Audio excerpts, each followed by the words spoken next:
Lithuania versus Latvia. Which Baltic country does it better? Today we're going to be talking about food, cost, city vibe, the design, people and the culture, and who is economically coming out on top, and which country has some of the best nature.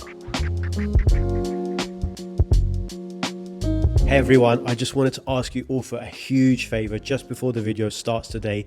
We are almost on 100,000 subscribers here on the channel, and it would mean the world to me if you guys subscribe just before the video starts, because once I reach 100,000 subscribers, I'm gonna take a subscriber with me on a vlogging trip to experience what it's like behind the scenes. So just before the video starts, please hit that subscribe button and let's get today's adventure started.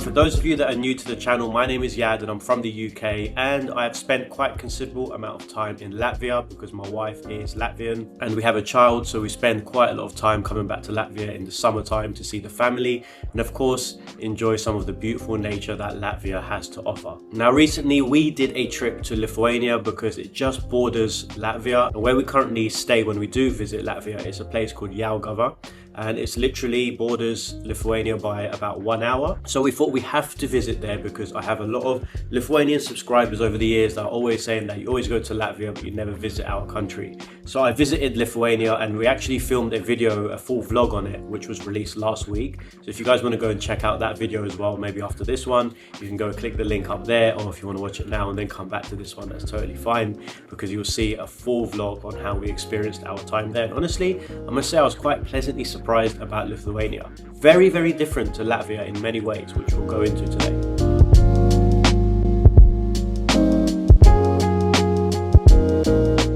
Now, let's start off with the Lithuanian food. Let me also say that I've never actually had the Lithuanian food in my life until I visited the country, so I was very intrigued to see what it tastes like. So just to explain a little bit about Lithuanian cuisine, their main dishes consist of a dish called cepelini, which is basically this potato ball with either meat or cottage cheese inside. And honestly, I have to say, this absolutely blew me away. It was super tasty, and I had the one with cottage cheese inside and I absolutely loved it. The outside of it is made of like a potatoey surrounding, which almost felt a little bit like yummy because it was a little bit on the sticky side, but very, very juicy and tasty at the same time. Really, really 10 out of 10 for that dish. I honestly loved it. Now, they also have the pink beetroot soup dish, which the Latvian people also have. And some say that the Lithuanians invented the pink soup, and some say the Latvians invented it.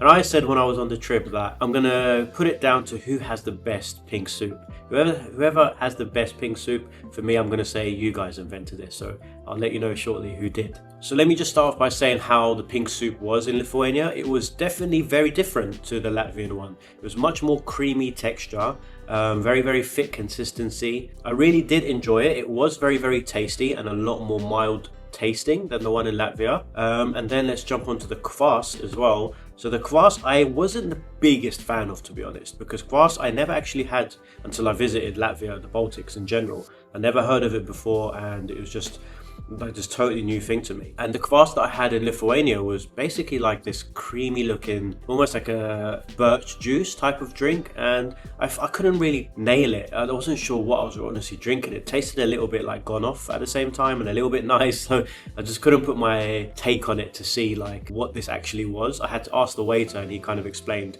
they make it slightly different. They use different types of breads to make the kvass, so I was like, okay, fair enough. Now we can jump onto Latvian food. What I like to start off by saying with Latvian food, I've been visiting the country for over 5 years now, and every time I come back to Latvia, honestly, I have to say, I find it very, very hard to go to a place in Latvia where the food is not good. The food, nearly everywhere I've been to, the food has just been fresh, top tier, very, very tasty, simple, tasty, delicious. And I think the great thing of Latvia, I'm sure Lithuania is the same as well, but more so I've seen in Latvia, is that a lot of people grow their crops naturally in Latvia, whereas in a lot of other countries it's all like GMO these days. Nothing's really natural anymore. So I think that plays a big part in the taste and how fresh things taste in Latvia. I really have to say that's why I wanted to start off with that first, because honestly I just love everywhere I go to eat here, whether if it's just a cafe in a corner in Jelgava or if it's somewhere in Riga.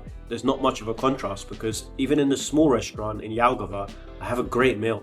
I'll happily go there instead of a fancy place, to be honest, because the food's so good. In terms of Latvians' national dish, I can't actually put a name on it, as they have so many different dishes like potatoes and chicken dishes, which I honestly love, as they are cooked incredibly well.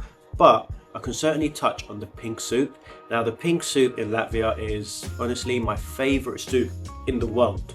I'm not really a big fan of soup, so that's a big thing to say, to be honest, because every time I come back here, the first thing I want to do is just eat and just have a little bit of that pink soup, because it has this incredible flavour. And I think the one in Latvia it has a little bit more of a kick to it. It's got like I was saying to my wife the other day that it's got like a vinegar kick to it, and she was like, well, her mum doesn't put any vinegar in the pink soup.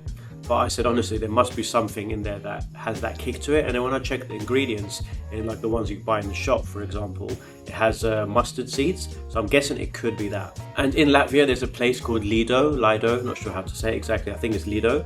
And this is one of my favorite places, probably my favorite place to eat in Latvia. It's basically this buffet restaurant. They've got quite a few of them all around the country. And you just go there and basically it's a buffet, but the food, every bit of food that's created is so fresh. It's not like a buffet where you go in like a standard buffet where everything's just kind of thrown together and in like a huge dish. It's not like that in Lido. They have like fresh chicken fillets, they've got beef fillets, they've got like literally fish, everything cooked super fresh, pancakes, rice, pastas, all these incredible pastries, salads, all at such an affordable price. You can go there and get this huge plate of food for like 10 euros and you'll be full for the full day. Like you literally do not need more food. The only bad thing about Lido is you always overeat.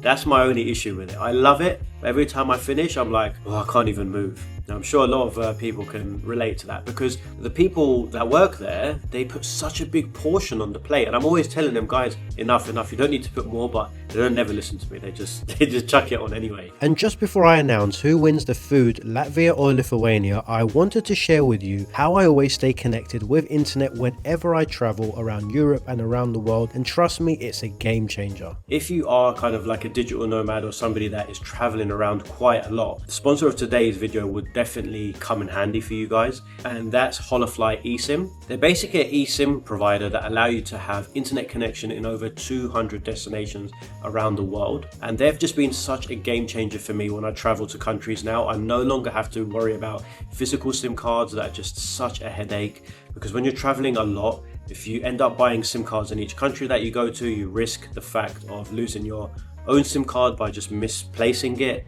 Or secondly, another thing that I really don't like is security, because when you travel to different countries and you need to buy a SIM card, they always ask for your passport and then they copy it, and you just don't know what really happens with your ID. And I can choose the amount of days I require exactly. So whereas when you go to a country, you just buy a bundle for like 1 month, they don't have like 1 or 2 days or 3 or 4 days. And the great thing is it's unlimited data, so you can use as much data as you want. And also if you're traveling with friends and family, you can hotspot that data so they can also save their money. To get Holofly on your device, just search it via the App Store, follow the step-by-step guide on how to install it and activate prior to landing to your destination. It's very easy to set up on your phone. Holofly also has internet in over 200 destinations with 11 regional plans and 200 plus destinations with customizable days. And if you guys want to get your discount, just check the description box below, also the pinned comment, and you can just click on the link. And the great thing with my discount code, you can use it as many times as you want. So let's say if you're traveling very soon and you want to get an eSIM for your destination, you can do that now.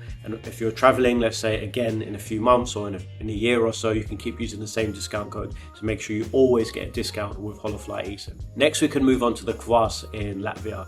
Kvass in Latvia is incredible. There's 2 types, I believe. Maybe there's more. You guys can let me know if you're from Latvia. But there is like a sweeter version. It's a little bit more fruity, and there's a more malt version, which is a little bit more dark, which I believe is created more on the dark rye bread. And the dark one is definitely my favorite. It's just got it's got a deeper taste and flavor to it, which I honestly love a lot. So for me, kvass hands down is better in Latvia. Now, I just want to mention something on food identity. So as much as I love Latvian food, I don't feel like it has an identity, whereas Lithuanian food does. What I mean by that is when you think Lithuania, you think cepelini. And when you think Latvian food, it's a little bit of everything, right? Unless somebody else can tell me otherwise. I can't think of real national dish of Latvia. However, saying that, that's not a bad thing. But in terms of identity, Lithuania definitely takes it on identity. You can recognize them by a food. In terms of who was the creator of the pink soup, in my opinion, it's the Latvians, because they create it super tasty, super fresh tasting, and wow. I think I'm just going to have some of that pink soup after this video. So the winner for me for food, who has better food from Lithuania and Latvia, I'm going to go with Latvia. Latvia is the winner when it comes to food in this video.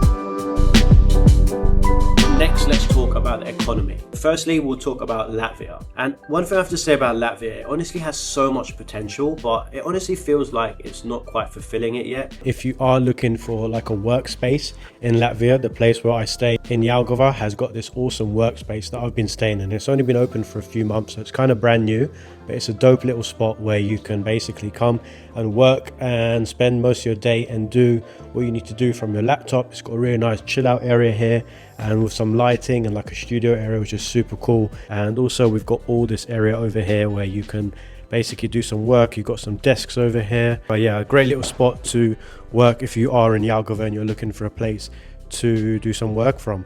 I'll leave their link in the description as well if you are from Jelgava in Latvia or are visiting and want to come and check out the spot. You can see Riga used to be a huge powerhouse in the Baltics, especially with its port and location, but nowadays there's a sense that growth has slowed down. Wages are lower.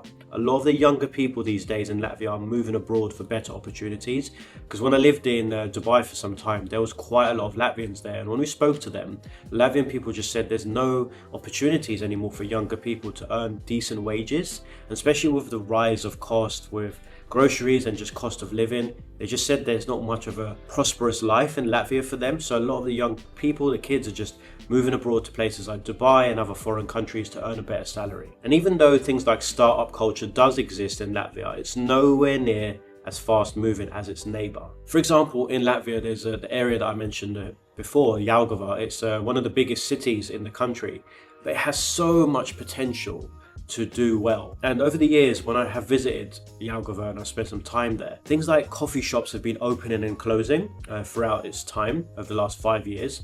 There were these amazing coffee shops that were open. There's like 3 or 4 really good ones in town, maybe 2 nowadays. And one of them that was open just closed down for no reason. I mean, when I asked the owners, why are you guys closing?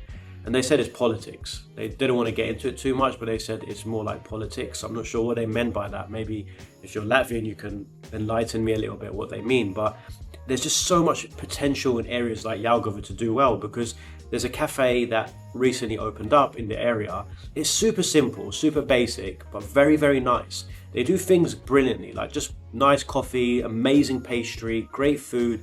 And to be fair, the staff are actually very, very friendly and welcoming. And the decor is just very, very simple, but plain, but very, very nice. And that's probably the best cafe in the area. And it's one of the biggest cities in the country, but they've only got that one cafe. And it's so busy all the time. It's always busy. There's always young people in there. There's old people in there having coffee and having pastries. And it's just a great vibe. So there's so much potential. I feel like the country is crying out for good things, because the young generation and even some of the older generation want nice things. But for some reason, something is holding back people just investing in the country or just opening up businesses, because I'm not sure what it is. I really don't know what it is, but I just hope that if I do have some Latvian people watching, you can tell me why, because there are so many successful Latvian people that have moved abroad and have done really, really well and are making great money, but it seems like they don't want to come back here and invest back in the country. But there's a lot of potential in the country of Latvia to do well, because it's not saturated. That's one of the biggest things. It's not saturated. It's a hidden gem of Europe. If there are people looking for investment and to open up a business in Latvia or around the world, Latvia is definitely one of those places. It has a lot of potential. People are crying out for a good business, a good coffee shop, a good restaurant, just basic things to supply people's needs in areas like Jelgava. Riga has got a lot of cafes and stuff, and they all do really well again. Now, when it comes to Lithuania on the other hand feels like it's pushing forward and modernized at a much quicker pace. Vilnius, for example, is becoming the hub for tech companies and startups. It's even called the fintech capital of the Baltics. You see a lot more international companies setting up offices there. The city feels more modern in terms of infrastructure, and overall there's just a bigger sense of economic optimism. Walking around Vilnius, I really got the feeling of a city that's building towards the future. I feel like when you're walking there, you feel inspired to be there.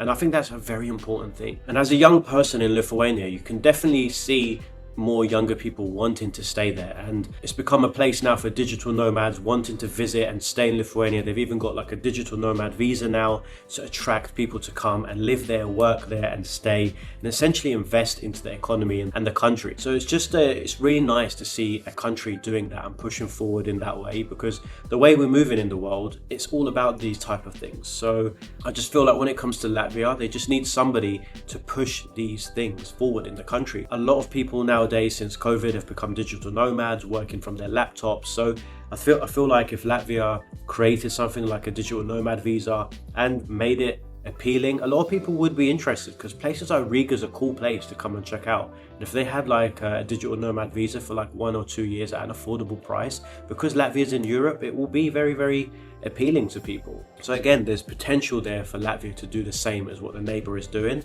I think it all just comes down to having a leader in the country that wants to do this, that wants the country to strive, that wants to invest in the country for the country to do well. Because when I look around the world and the countries that I visited, the countries that are all succeeding and doing well are the ones that have a leader that wants to push a country forward. Okay, so next we're going to talk about cost. So we'll start off with Lithuania when it comes to cost. So first thing I'd like to mention with cost in Lithuania, which I found relatively cheaper than Latvia, was grocery shopping. When we would go into like Maxima, for example, we did a little bit of shopping there as soon as we arrived. We found that a lot of the prices were certainly cheaper than in Latvia. And that was quite a takeaway, because I heard that a lot of people in Latvia travel to Lithuania just to do like a huge shop in the grocery stores and just come back to Latvia, because they're literally just neighboring countries. So I can understand why they would do that, because honestly, sometimes prices in Latvia can definitely be very expensive when it comes to cost. And eating out in restaurants was actually surprisingly felt a little bit cheap as well for the quality of food we got. Even things like, I'll probably say like coffee and bakeries felt much cheaper than they did in Latvia. For example, we were paying for like a coffee in super tourist hotspot around 2 euros or so, which was in the heart of the city of Vilnius. Whereas in Latvia, you're paying at least minimum, even in like Jelgava, which is not the main city in Latvia, you're paying at least €3.50 for a cappuccino. And in terms of accommodation, I felt accommodation was quite expensive for where we stayed. It was like £200 or so for 3 nights, which is definitely on the high side. But I think it was a very, very beautiful apartment. I feel like the selection of accommodation in Lithuania is definitely better than Latvia. There were so many nice apartments to choose from when we were looking on Airbnb. Whereas when we look on Latvia, it's always very limited or just very, very expensive if you want anything half decent. Overall, I feel like Lithuania gave me that feeling of modern European capital, but without the crazy Western European prices, which I felt was very nice. Now let's talk about the cost in Latvia. Now, Latvia is still very affordable compared to places like the UK, Germany or Scandinavia, but I would say in recent years, especially in Riga, prices have definitely gone up. I've noticed rent increasing quite a bit. Eating out is slightly more expensive than Lithuania. And while groceries are still very reasonable, the gap between the two countries is clear. Latvia feels like it's slowly catching up to Western European costs, whereas Lithuania still feels a step behind, but in a good way, meaning you can stretch your money further. So I would say the winner here when it comes to cost is probably Lithuania, because I feel like it had a lot more options for your money in terms of the groceries, accommodation, even though it's a little bit expensive for short term, but when you look at long term, it definitely works out a little bit cheaper. And as I say, I just feel like Latvia over the years, every time we've come back, it just gets more and more expensive. You know, you go to like Rimi, for example, and you do a little bit of grocery shopping, you spend like 50-60 euros and you've just got enough for like 1.5 days if you're lucky. You know, that's for like a couple. So yeah, definitely things have increased quite a lot. Maybe you guys that are from Latvia, my subscribers, you can also mention what your thoughts are on that, because I have a few Latvian friends as well that also say the same thing, that their money just doesn't go as far as it used to. And to be honest, that's probably the same everywhere in the world. It's not just Latvia. Let's be honest, prices for everything are so expensive now. 50 euros 10 years ago could get you so much more than 50 euros today. 50 euros today, you'll be lucky just to get enough for one day. Now, the next subject we're going to talk about today is nature. And we'll start off with Latvia. Latvia, I have to say, this is where it shines the most when it comes to categories. The beaches along Jurmala stretch endlessly and are honestly some of the best sandy beaches in Northern Europe. A lot of Lithuanians actually travel to Latvia just to experience the beaches, because Lithuanian beaches are not as nice as the ones in Latvia. And forests cover half of Latvia, so no matter where you drive, you're surrounded by endless greenery, tall pine trees and little hidden lakes. I've spent countless summers here swimming in these lakes and walking in the forest, and it just feels like Latvia's nature has a stronger, wilder identity compared to Lithuania. I feel like Latvia's nature is very, very untouched, and that's what makes it so pure and beautiful. So next, let's talk about Lithuania's nature. So Lithuania completely surprised me with its nature. You've got the Curonian Spit, which is honestly one of the most unique landscapes in all of Europe. Giant sand dunes meeting the Baltic Sea. It literally feels like you've stepped into a desert by the coast. The lakes in Lithuania are also very, very beautiful, especially in Trikai, where you've got the fairy tale castle sitting on the water, which is just incredible to see if you ever have a chance. Lithuania's nature feels very peaceful and calm, perfect for slow days out in the countryside. So overall, I think I'm going to give the nature's winner to Latvia, because I just feel like when you think of Latvia, the first thing that comes to mind is nature, greenery, forest and just natural beauty. And in a world where a lot of countries these days are just building huge modern skyscrapers and everything's just about AI and technology, I feel like Latvia is still holding on to that beauty of nature, and I'm gonna have to give the winner of nature to Latvia.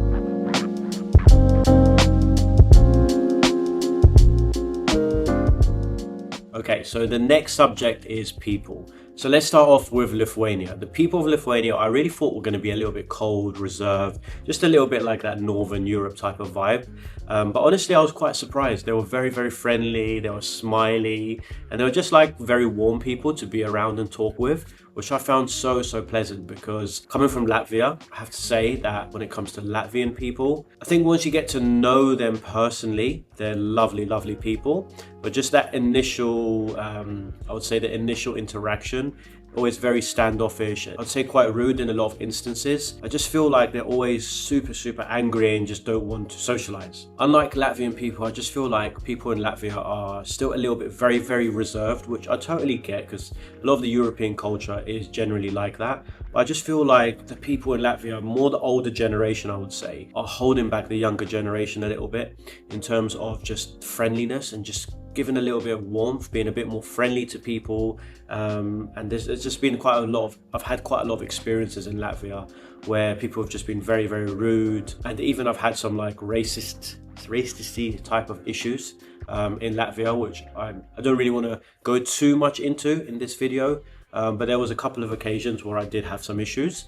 And I've actually never had a racist, if you like, type of issue anywhere in the world. And obviously my job is to travel the world and see different cultures and people and countries, and no one has ever made me feel like that. And they did in Latvia, which is quite sad, because I feel like Latvia has so much potential to be such a great country. And as I say, it's up to the older generation to teach the younger generation to not be like that, be more open-minded, be a bit more accepting, just take a little bit of hate out of their hearts, if you like. That's the best way to put it, because I just feel like people are still, not everyone of course, but a lot of people just seem so angry in Latvia. And obviously I know they've come from, the Soviet period, which was a very tough period to go through, but so has other countries. Other countries have also gone through oppression and things very similar, but are actually very friendly.